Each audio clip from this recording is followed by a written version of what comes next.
Bismillahirrahmanirrahim. Assalamualaikum warahmatullahi wabarakatuh. Waalaikumsalam Waalaikumsalam warahmatullahi warahmatullahi wabarakatuh. wabarakatuh.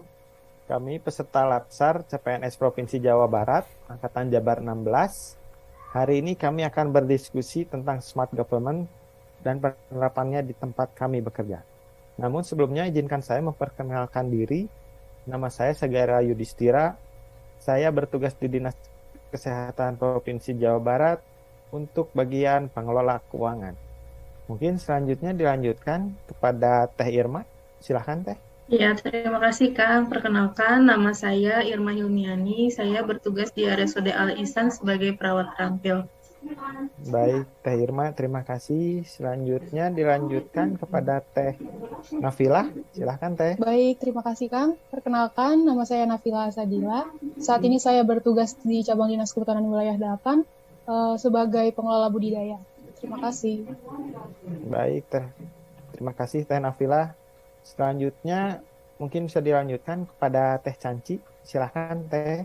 Baik, Kang. Perkenalkan nama saya Canci Yuslini. Saya bekerja di RSUD Al Ihsan sebagai perawat terampil. Baik, terima kasih Teh Canci. Dan mungkin yang terakhir ada Kang Bugi. Silahkan Kang. Baik, terima kasih. Perkenalkan, nama saya Bugi Agung Nugraha, bertugas pada Dinas Perpustakaan dan Kearsipan Daerah Provinsi Jawa Barat sebagai pengelola pustaka elektronik. Baik, terima kasih Kang Bugi. Mungkin saat ini kita telah memasuki revolusi industri yang ditandai dengan meningkatnya konektivitas, interaksi, dan batas antara manusia, mesin, dan sumber daya lainnya yang semakin konvergen melalui teknologi informasi dan komunikasi. Reformasi birokrasi hingga 2024 mendatang untuk memperkuat dan membangun model kelembagaan aparatur negara dan reformasi birokrasi kelas dunia. Tujuannya agar terbentuknya pemerintahan yang bersih, transparan, dan mampu menjawab perubahan secara efektif, sehingga pelayanan publik berkualitas dan berkelas dunia dapat terwujud. Oke, mungkin untuk rekan-rekan semuanya, mungkin ada yang mengetahui tentang apa sih smart governance itu? Mungkin bisa dijelaskan oleh Teh Nafila. Silakan Teh. Menurut saya, smart governance ini secara umum istilah yang merujuk pada pengimplementasian informasi dan teknologi ya, pada layanan publik di bidang pemerintahan secara efisien dan efektif. Jadi konsep ini berfokus kepada inisiatif supaya teknologi dapat digunakan untuk meningkatkan kualitas dan efektivitas pelayanan publik. Jadi target dari smart governance ini ada dua, yaitu yang pertama mewujudkan tata kelola birokrasi pemerintahan yang cerdas, dan yang kedua meningkatkan kualitas layanan publik. Baik, terima kasih Teh Nafila untuk pendapatnya. Mungkin dari rekan-rekan semuanya ada yang ingin menambahkan atau mempunyai pendapat lainnya, mungkin bisa dari Teh Irma menambahkan. Iya, nambahin aja ya Kang, kalau menurut saya smart governance itu adalah sebuah tata kelola pemerintahan yang cerdas yang tujuannya itu untuk mewujudkan tata kelola dan tata pamong pemerintahan daerah yang baik dan terus berupaya meningkatkan kualitas kinerja birokrasi melalui inovasi dan pemanfaatan teknologi. Seperti itu, Kang.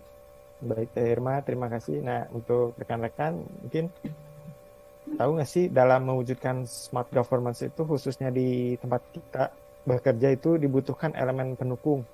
Mungkin ada yang tahu mungkin untuk elemen pendukung tersebut. Mungkin dari Teh Canci, silahkan Teh. Baik, Kang.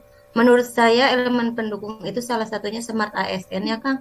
Karena untuk mewujudkan smart governance dibutuhkan smart ASN yang diharapkan dapat berperan sebagai digital talent, digital leader untuk mendukung transformasi birokrasi di Indonesia.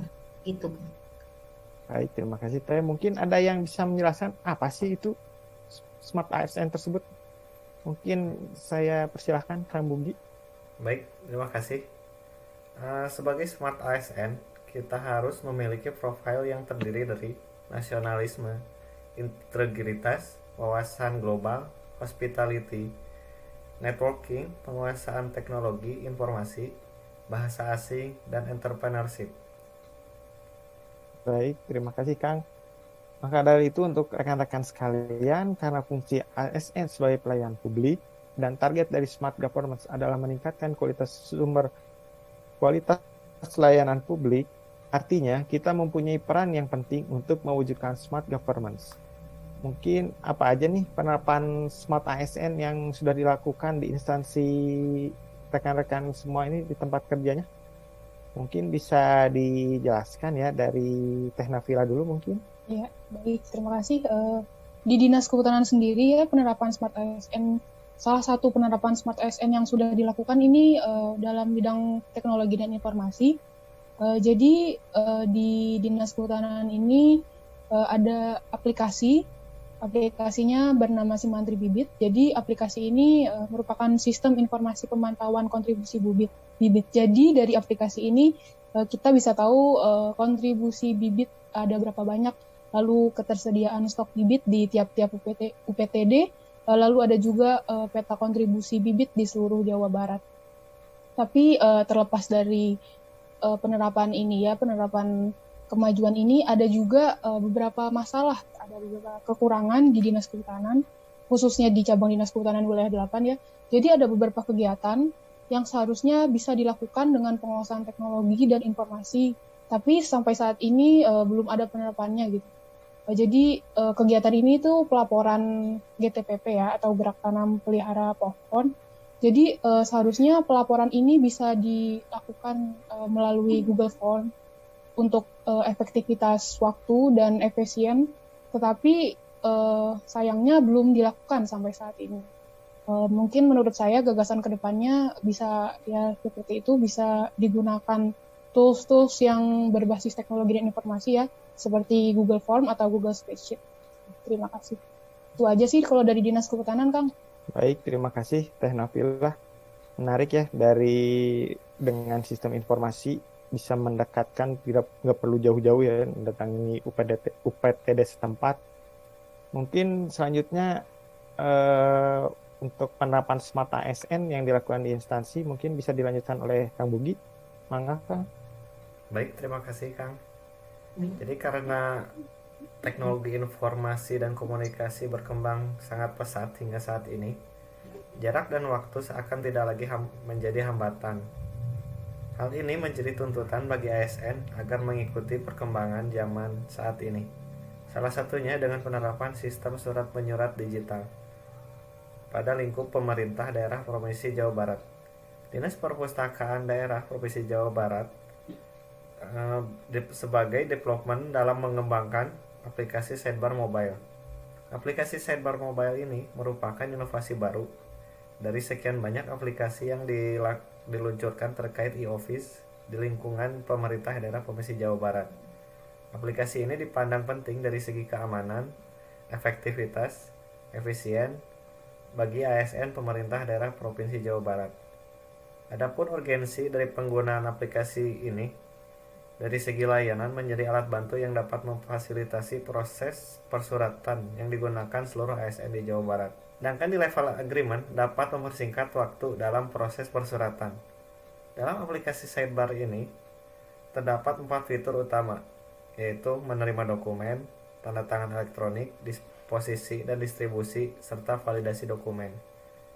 Manfaat lainnya, melindungi dokumen dari akses pihak yang tidak berwenang, meningkatkan transparansi, file dapat dilacak dan statusnya diketahui setiap saat, serta lebih terjaga kerahasiaan dokumen.